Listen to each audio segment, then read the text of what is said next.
Book 3, Chapter 102, starting with verse 37.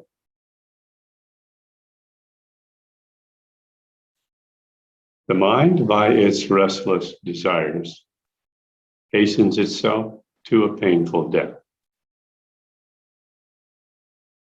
The reasonable try to avoid restlessness by their government of the mind.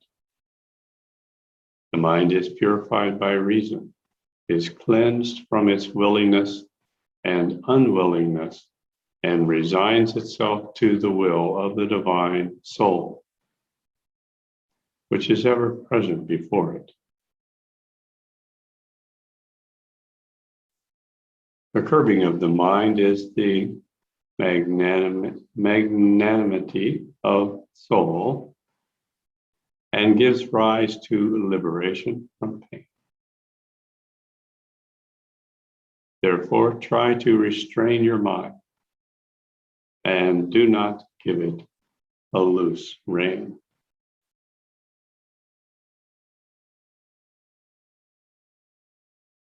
The world is a vast wilderness, full of the forests of our well-being and sorrow, and beset on all sides by the serpents of disease and death.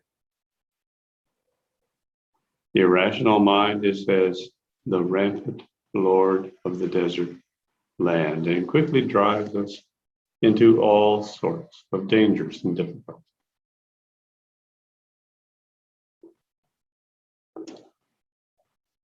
Valmiki speaking. As the sage ended his sermon, the day departed to its end and the sun declined to the west to his evening service. The assembly broke after mutual salutations and met again and greeted each other with the parting night and rising sun.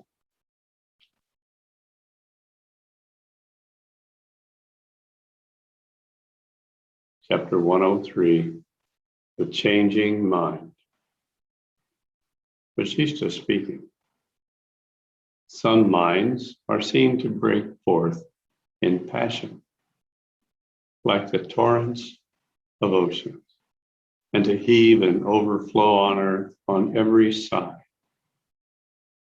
They reduce the great to lowness and exalt the low to greatness. They make strangers of their friends and friends of strangers. The mind by its thought makes a mountain of a particle, then thinks itself a lord with a little trifle. The mind, elated by prosperity received by the will of God, spreads a large establishment for a while, and then in a moment is reduced to poverty at its loss.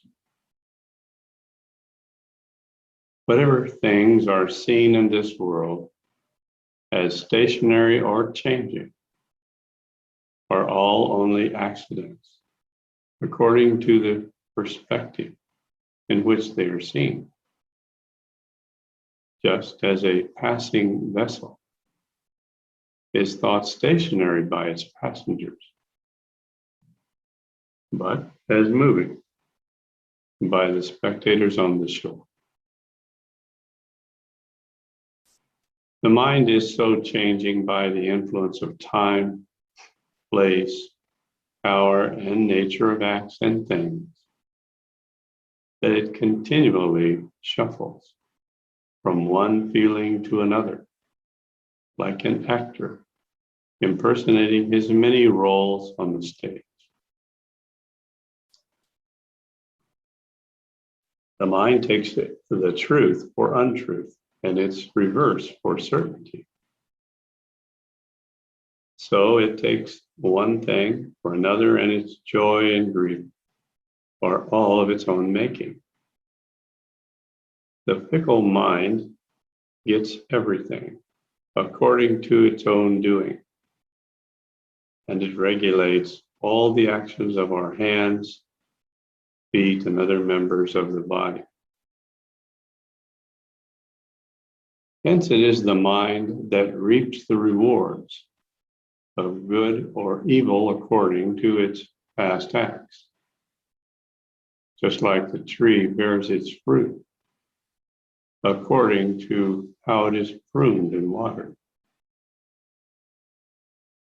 As a child makes a variety of toy dolls from clay, so the mind is the maker of all its good and bad according to the merit or demerit of its past action.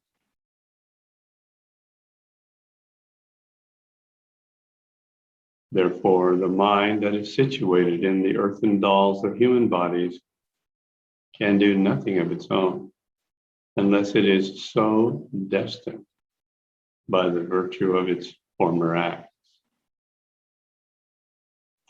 So this is a very good statement of how karma, individual karma,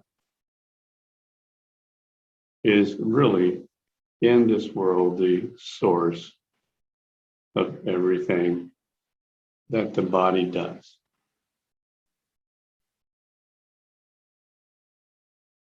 As long as there is individual karma, the body will be driven by it. Now, beneath this individual karma, of course, there are the divine karmic traces. There are some things that individual karma is not the driver of. And it conveniently is categorized into two aspects of the nervous system. We have the autonomic nervous system and the sympathetic nervous system. The autonomic nervous system controls things like beating of the heart, breathing, digestion, all the things that go on automatically 24 hours a day. This is basically our divine karmic trace standard equipment, allowed to function in whatever way it can, even though restricted in some ways by individual karmic traces.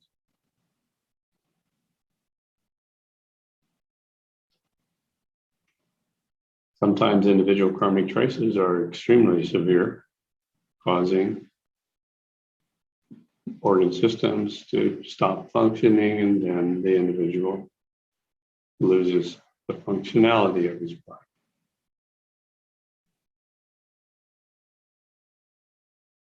Now we all know about that.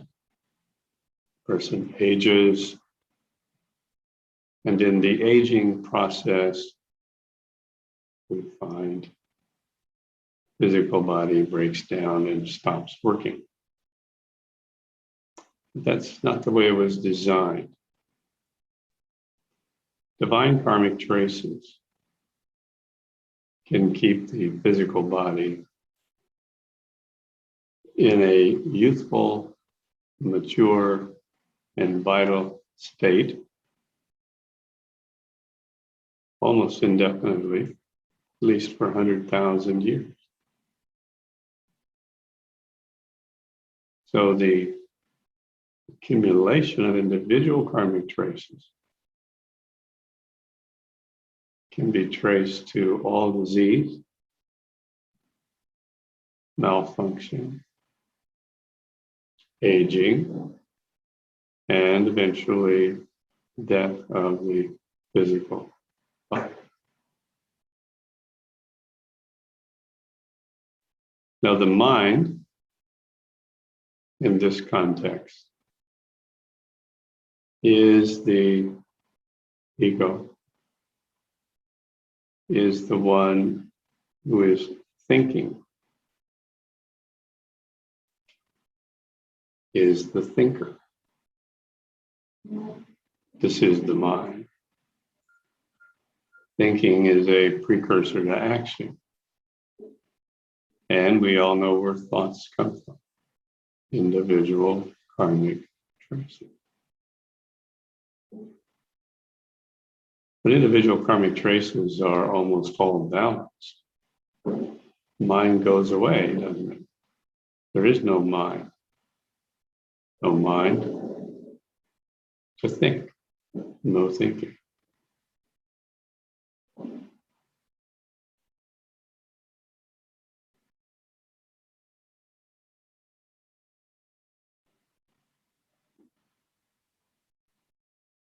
But as we balance individual karmic traces, the body keeps moving, keeps operating.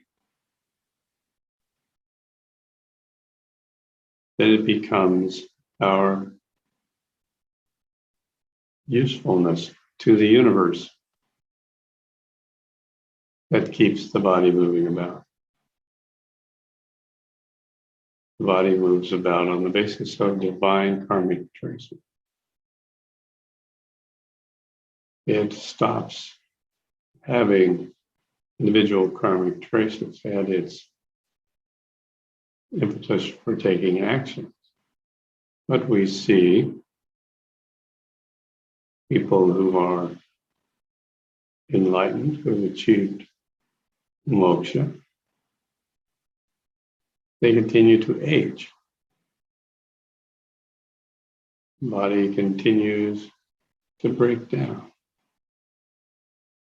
How do we understand and explain this? Why isn't everyone who has achieved Brahman consciousness living forever?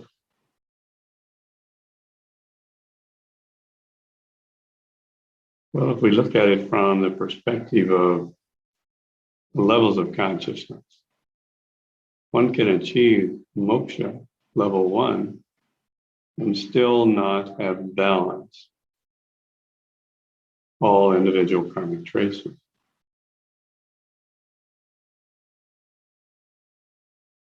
Some individual karmic traces are extremely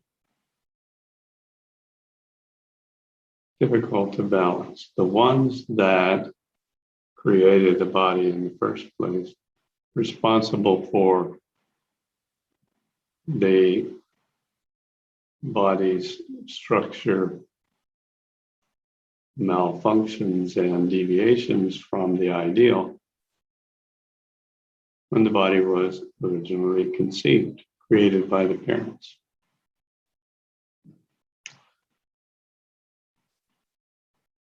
So when we achieve moksha level 1, we don't just automatically become in perfect health and everything is beautiful and we can live forever.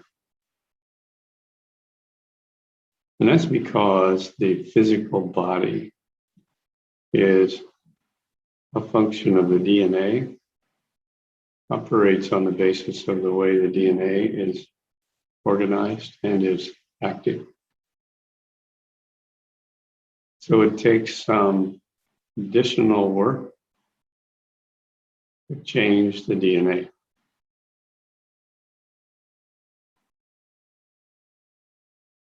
Until recently, there wasn't anything available to do that.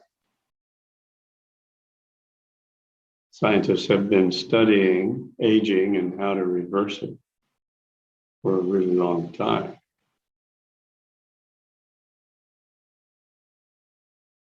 Not successfully. But in the mid-1990s,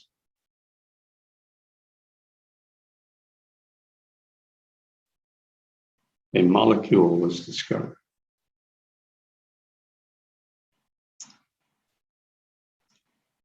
Called carbon-60, C60. This molecule is quite special. In the terminology of modern science, it is like a nanobot physician, good doctor. If you have one of these molecules in your body, like a tiny miniature doctor, medical doctor. And he's making his rounds of all the cells in the body, looking for anything that's toxic, looking for ways to enliven the activity of the cell, make it more healthy.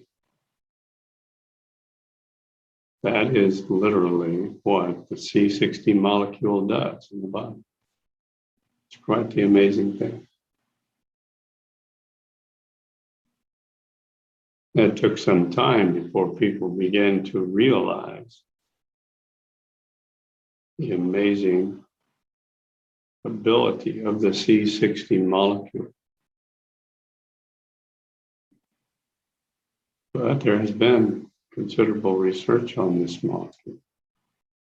It has been found to be associated with increased aging, increased longevity of animals that ingest the molecule. And it has been speculated that this is due to the molecule somehow stopping and even reversing the loss of telomeres. Telomeres are little caps on the ends of the chromosomes. And these telomeres are used in the cell division process. And interestingly, at about age 25, telomeres stop growing in about the same way that everything in the body stops growing at about age 25. That is the maturity. The brain has finally reached its maturity. All of the organ systems, everything. So the telomeres also stop. And then they are being continually used in the cell division process. So the telomere caps are shrinking. And it is the disappearance of the telomere cap on the tip of the chromosome that causes the cell to no longer be able to divide. And so the cell then cannot replicate itself and extend its lifespan. Various cells have to divide after a certain amount of time, or the organ system in which they function begins to lose functionality. Liver cells stop replicating, the liver begins to deteriorate. Same with the heart. All the organ systems, except the brain, are very dependent on the individual cells being able to divide and extend their lifespan. When a cell divides, it basically replicates itself, and the old cell dies. The new cell taking over exactly, almost, the function of the old cell.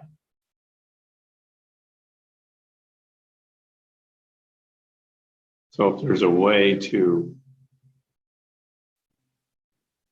inspire the telomeres to continue to grow, the cells will continue to be able to divide and maintain full functionality of all the organ systems, and the body will stop aging. It turns out the C60 molecule does exactly that. Keeps the telomeres vital and able to accommodate the needs of the cells for cell division indefinitely.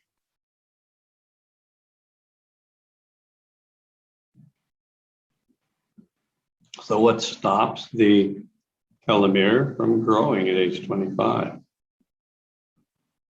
Well, everything is controlled by the DNA.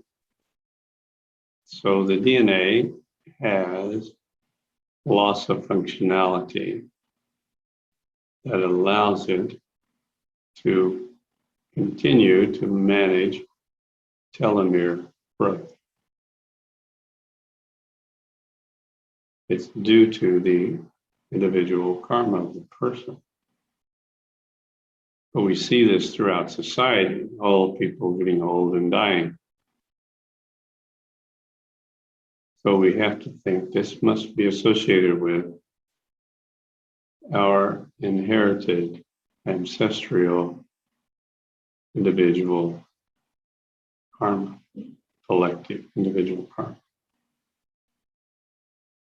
So you can get an idea of the immensity of the problem when we get into this stage in Kali Yuga. We have inherited such a load of karma from ancestors that everybody is seen to be dying at about age 100.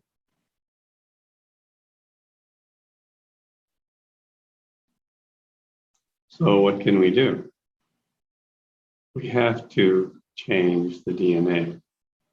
We have to balance individual karmic traces that are inhibiting function of the DNA. Now, this is a physical molecule in the body. And it is the amazing ability of the C60 molecule to repair the DNA, to remove or balance the individual karmic traces that are there, inhibiting the proper functioning of the DNA.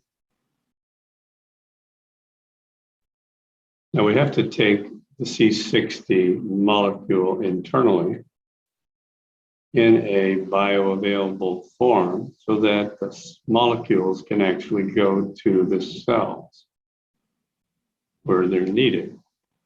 And we have to have a lot of these C60 molecules in our body.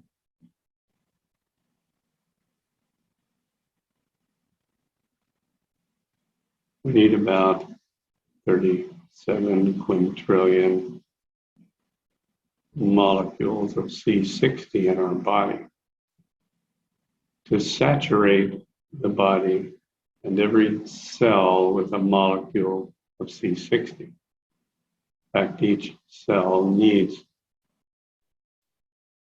well over 100 molecules of C60 in order to do its work on the level of DNA. We take a little bit of C60, bioavailable C60. It does basically the most critical function it can do, looks for toxic elements, captures them, and eliminates them from the body. But when it eliminates some toxin from the body, it sacrifices its own existence in the body as well, and it's eliminated with the toxins. So we have to take more of it. So we're left with this situation in which we need a preponderance of C60 molecules throughout the entire body, over 100 molecules for every cell, and there are 37 trillion cells in the body. So we have to take a lot of C60 internally. But this is the basis of the possibility of life extension and even age reversal. So we aim to put it to the test. Everything is lined up perfectly in that we have an abundant quantity of bioavailable C60 available to us. The C60 dissolved in olive oil is exactly that bioavailable C60.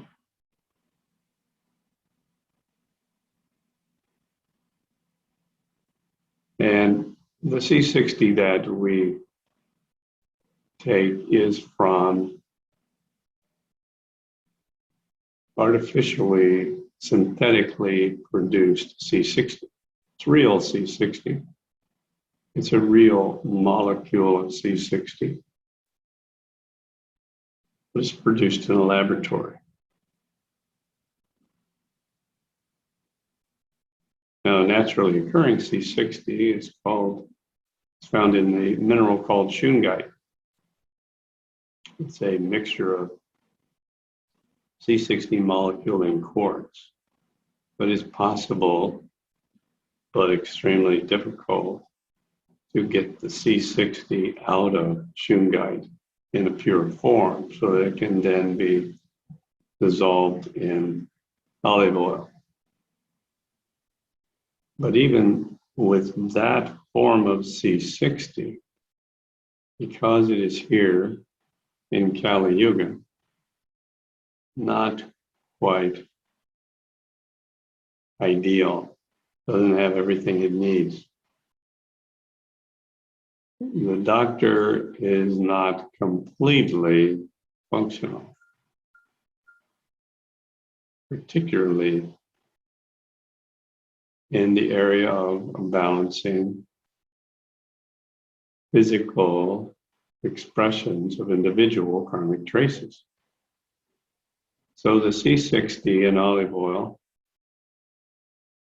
is not 100% functional in the age reversal process.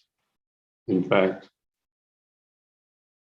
it does a pretty good job in life extension, but still can barely extend life by 200 or 300%. So why? What's wrong?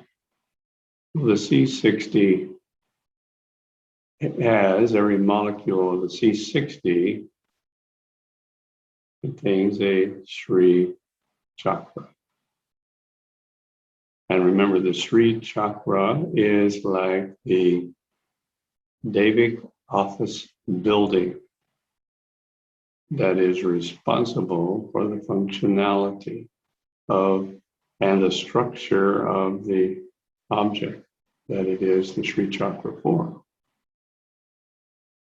And the Sri chakra of Kali Yuga is deficient of devas, has a deva deficiency, extreme deva deficiency. This goes along in parallel to all the other deficiencies we find in Kali Yuga. But fortunately, there's a way to restore full functionality to the Sri chakra. By doing that, then we have the essence, the secret. This is what makes things work perfectly. And the full complement of devas for the Sri chakra can be achieved by enlivening the C60 molecule with the entire Rig Veda, the sounds of the Rig Veda, the 432,000 syllables of the Rig Veda. So this is what we do. We take a molecule of C60 we put it in a special environment in which these sounds of the Rig Veda are being emitted from an electrical coil that is surrounding a large quartz crystal. And this produces the enlightenment of the C60 molecule. This adds 432,000 devas to each C60 molecule, taking it back to original specifications. Then when we take this special C60 molecule into the body,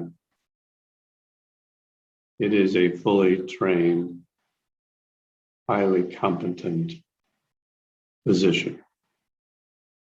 And it knows how to do everything, particularly it can balance individual karmic traces, physical expressions of individual karmic traces.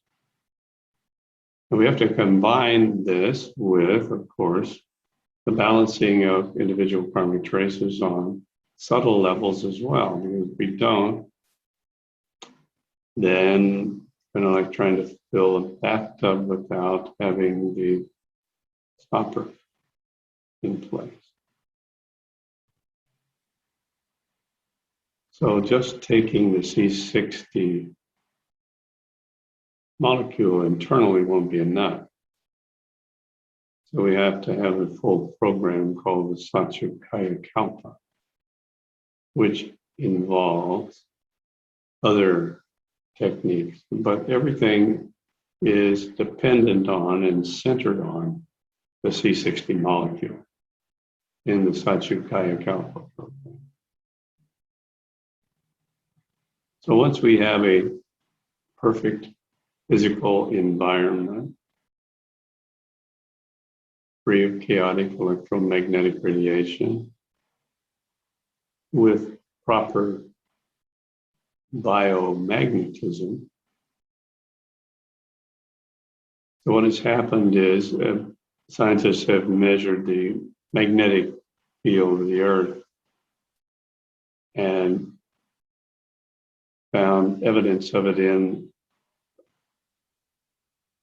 rock structures. And it's kind of like the rings of trees. You can tell how old a tree is by counting the number of rings. Well, you can do analysis of rocks and determine the age of the rock. And you can also determine what its environment was like in terms of things like composition of the atmosphere and also magnetic influence. And it was found that magnetic influence much higher in previous ages. So we have to incorporate all of these factors into Satyakaya Kalpa to create literal Satyu environment for the body to live in. Enhance and allow all of these various techniques and the C60 molecule to do its work. So that's the long answer to why don't we see a lot of people living for 100,000 years? But we just didn't have everything together yet. Now you're all here witnessing how everything is going together. For the first time in Kali Yuga, at least. For the first time in this day of Brahma. We are going to do something unusual. We're going to participate in something that Krishna is doing, which is unusual, which is the reversal of the pralaya.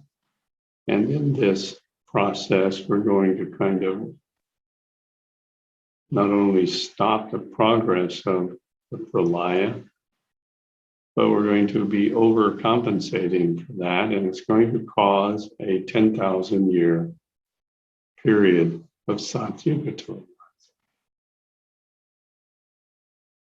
Right in the middle of Kali Yuga, actually the start of Kali Yuga. So that's what we're here to observe and be part of and do our part to help manifest. Each one of us on the Sahasra Sirsha Brahma meditation program.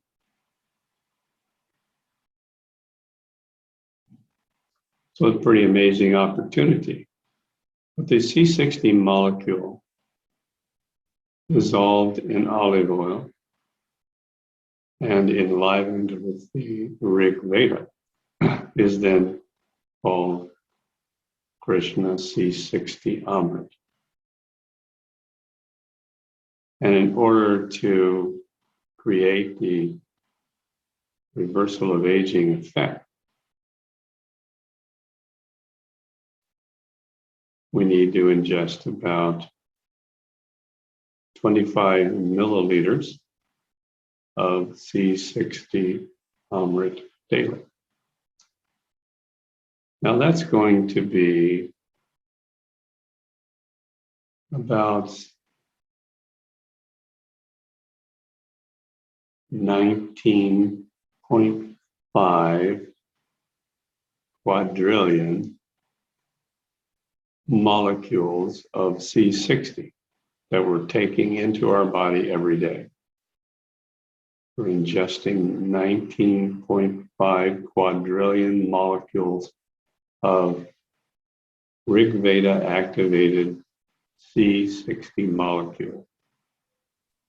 So that's really the basis of the program. It takes a lot of C60. In each community, we're going to have a C60 Amrit production facility. And it's quite a laboratory, actually. Need to have a special centrifuge, mixing machine, and centrifuge. Costs about $37,000, piece of laboratory equipment. You put 40 milligrams of pure C60 molecules. It's a very fine black powder into some very good organic virgin olive oil, into 50 milliliters of this olive oil, and then you put it in this mixing machine in absolute darkness, because light causes oxidation of the olive oil. So we don't want the olive oil degrading. So we do all this in total darkness. It takes about 2 weeks of mixing to cause the C60 molecules to go into solution with the olive oil, and then the molecules of the olive oil actually become embedded with the C60 molecule, so that when they go into the digestive system, the only way the molecules get released is in the digestive process, which breaks down the molecule of C6 of the olive oil. It's a fat molecule. And so when that molecule is broken down by digestion, the C60 is released. If we put this C60 oil on the skin, where there's no digestion, the C60 molecules will literally release themselves from the olive oil and become absorbed into the bloodstream and eventually go to where they're needed in the body. So that's why we use the C60 with olive oil. It becomes bioavailable.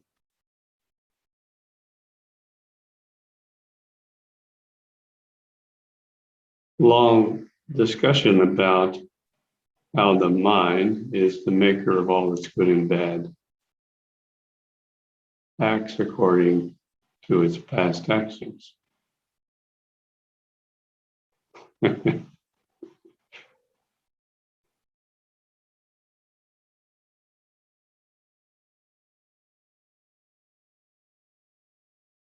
But the C60 molecule finally getting into the cells at the level of the DNA and the chromosomes of the cells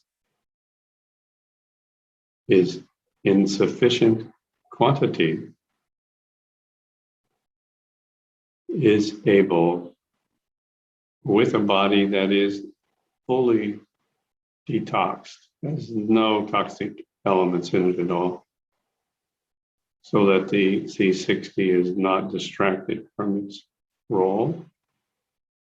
Finally, it begins to create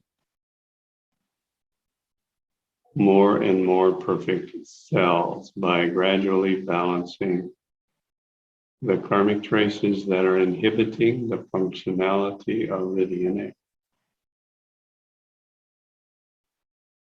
So this can take some time.